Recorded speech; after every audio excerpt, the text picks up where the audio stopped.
బులెటిక America Iran యుద్ధ ప్రభావంతో రొయ్యల ధర పతనమైంది. దేశ జీడీపీలో అత్యధిక విదేశీ మారక ద్రవ్యాన్ని తెచ్చిపెడుతున్న ఆక్వా రైతుల పరిస్థితి వర్ణనాతీతంగా మారింది. కేజీ రొయ్యలు 40 నుంచి 60 రూపాయల వరకు ధర పతనమైంది. ఎక్స్పోర్ట్స్ కంపెనీలు సిండికేట్గా మారి దోచుకుంటున్నాయని ఆరోపణలు వెల్లువెత్తుతున్నాయి. పశ్చిమ గోదావరి జిల్లాలో రొయ్యల సాగు అత్యధికంగా సాగు చేసే ఆక్వా హబ్ రైతుల ఆవేదనపై మరింత సమాచారం మా స్పెషల్ కరెస్పాండెంట్ మురళి అందిస్తారు. ప్రభావంతో రొయ్యల రైతులపై ఎఫెక్ట్ పడిందని చెప్పుకోవచ్చు. ఇప్పుడు మనం పశ్చిమ గోదావరి జిల్లా భీమవరం నియోజకవర్గంలో ఉన్నాము. ఈ నియోజకవర్గంలో సుమారు అంటే ఈ చుట్టుపక్కల ఉమ్మడి పశ్చిమ గోదావరి జిల్లాకు సంబంధించి 2 లక్షల ఎకరాల్లో ఈ రొయ్యల సాగు జరుగుతుంది. ఈ రొయ్యల సాగులో ఏ విధమైన ఇబ్బందులు పడుతున్నారు, రేట్లు ఏ విధంగా ఉన్నాయని రైతులను అడిగి తెలుసుకునే ప్రయత్నం చేద్దాం. పశ్చిమ గోదావరి జిల్లా వ్యాప్తంగా రొయ్యలు పండించే రైతులు ఏ ఇబ్బందులు గురవుతారు? స్టడీగా రేట్లు లేకపోవడం మెయిన్ ఇబ్బంది. ఇందులో ట్రంప్ 50% ట్యాక్స్ చేసాడని రైతాంగం అంతా మొత్తం చాలా నష్టపోవడం జరిగింది. ఆ రోజు ట్యాక్స్ అమలు అవ్వకుండా సడన్గా 70 రూపాయలు తగ్గించారు రేటు. అది అలాగా కంటిన్యూ అయింది. అది అయిపోయాక మళ్ళీ 50% నుంచి 80%కి తగ్గించడం జరిగింది. తగ్గిన తారని 2 రోజులకు ముందే మళ్ళీ 20 రూపాయల రేటు తగ్గించారు. అసలు ఈ ట్యాక్స్ అమలు అవ్వలేదు. అక్కడ అప్పుడేమో 70 రూపాయలు తగ్గించారు, ఇక్కడ మళ్ళీ వచ్చేటప్పటికి మళ్ళీ 20 రూపాయలు తగ్గించారు. ఏ కౌంట్ ఏ రేట్లు కొంటున్నారు, ఎంత మేర తగ్గించారు? 100 కౌంట్ 270 రూపాయలకు కొనడం జరిగింది. దాన్ని ఈ రోజైతే ఈ యుద్ధం అని చెప్పి 240, 230 రూపాయలు కొంటున్నారు. 240 ఇస్తున్నారు, లేకపోతే ఏదైనా మళ్ళీ 230. ఇంకా అంటే రేపు ఎలా ఉంటుందో ఇవాళ తెలియట్లేదండి. 250 కొన్నారు, ఇవాళ 240 అంటున్నారు. అది 30 కౌంట్ వచ్చి 525 రూపాయలు కొన్నది ఇవాళ 470 రూపాయలు అంటున్నారు, 480 కొంటున్నారు. అంటే రేపు రేటు ఎలా ఉంటుందో ఇవాళ మాకు తెలియట్లేదండి. రోజుకి ఇది పతనం అయిపోతూనే వస్తుంది తప్ప ఇది ఇలా స్టడీ అవుతుందిలే.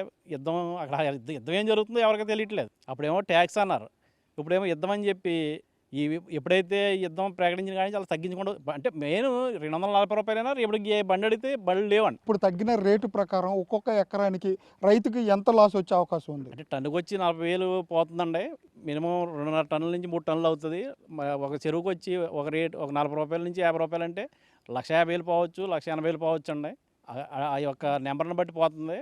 అదంతా కూడా రైతు రావాల్సిన డబ్బులోంచి పోవటం, అదంతా నష్టపోవటమే. ఈ రంగం మీద ఇంతమంది ఆధారపడి ఇలా జరుగుతున్నప్పుడు దీన్ని ప్రభుత్వం కూడా చంద్రబాబు గారు కానీ, పవన్ కళ్యాణ్ గారు కానీ, లోకేష్ గారు కానీ దీని మీద ఒకసారి ఇంత ఇబ్బందులు జరుగుతున్నప్పుడు, రైతులు ఇంత గోల పెడుతున్నప్పుడు దీని మీద స్పందించి ఒకసారి మేము కూటమిలో ఉంటే మమ్మల్ని కూడా ప్రశ్నిస్తున్నారు, ఏంటి మీరు దీని ప్రభుత్వం దృష్టి తీసుకెళ్ళలేదని.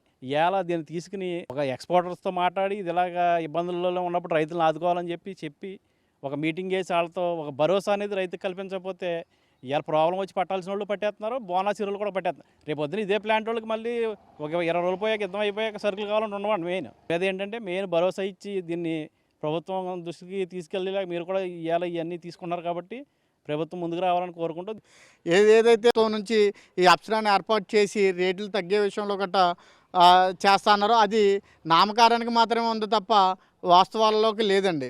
ఏదైతే ఫీడ్ తయారు చేసే యజమానులు అలాగే ఎక్స్పోర్ట్ పంపే యజమానులు ఒకటి అవ్వడంతో వీళ్ళు ఏం చేస్తున్నారంటే వాళ్ళే నిర్ణయం తీసుకుంటున్నారు తప్ప ఈ అప్సరాతో ఎటువంటి సంప్రదింపులు జరగట్లేదు. రైతులుగా మీరు అసలు ఏ ఇబ్బందులు? మెయిన్ ఇబ్బంది ఉందండి. 520 రూపాయలు రేట్ అడిగారండి. అది 30 కౌంట్ వచ్చింది. కౌంట్కి వచ్చిన చెరువు ఒక 2 ఎకరాలు వచ్చిందండి. ఈ కౌంట్ రావడానికి నాకు 5 నెలలు పట్టిందండి టైము. 5 నెలలు పడితే 5 నాళ్ళు ఇప్పుడు ఇవాళ 5 టన్నులు సరుకు అయిందండి. 5 నాళ్ళు 22 లక్షల రూపాయలు నా ఒక్కడికే రైతుకి నష్టపోయాను. నాకు మిగిలి డబ్బులు ఈ విధంగా నష్టం జరిగింది.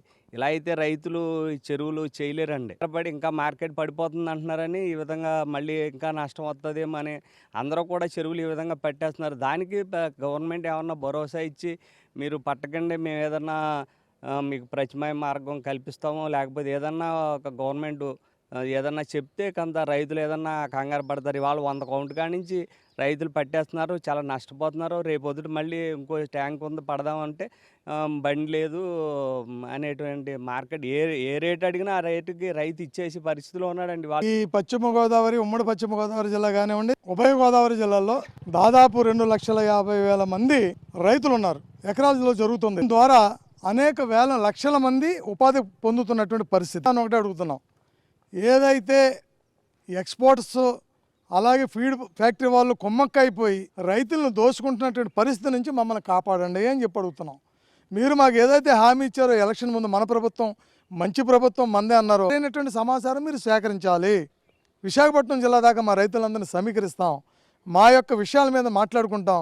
ఆ తర్వాత క్రాప్ హాలిడేనా రోడ్లు ఎక్కడమా లేకపోతే ఏం చేయాలనేది మేము నిర్ణయించుకుంటాం. అలాగే పశ్చిమాసియా దేశాల్లో వచ్చిన యుద్ధ కారణంగా ఇప్పటికి 40 రూపాయలు 60 రూపాయలు అంటూ కూడా సుమారు ఎకరానికి 1,00,000 నుంచి 1,50,000 వరకు ఇబ్బందులు పడుతున్నాము. దీనిపై ప్రభుత్వం అధికారులు స్పందించాలి, లేకపోతే క్రాప్ హాలిడే కూడా మేము సిద్ధం అని చెప్పి ఇక్కడ రొయ్యల రైతులు చెప్పే పరిస్థితులు అయితే ఉన్నాయి.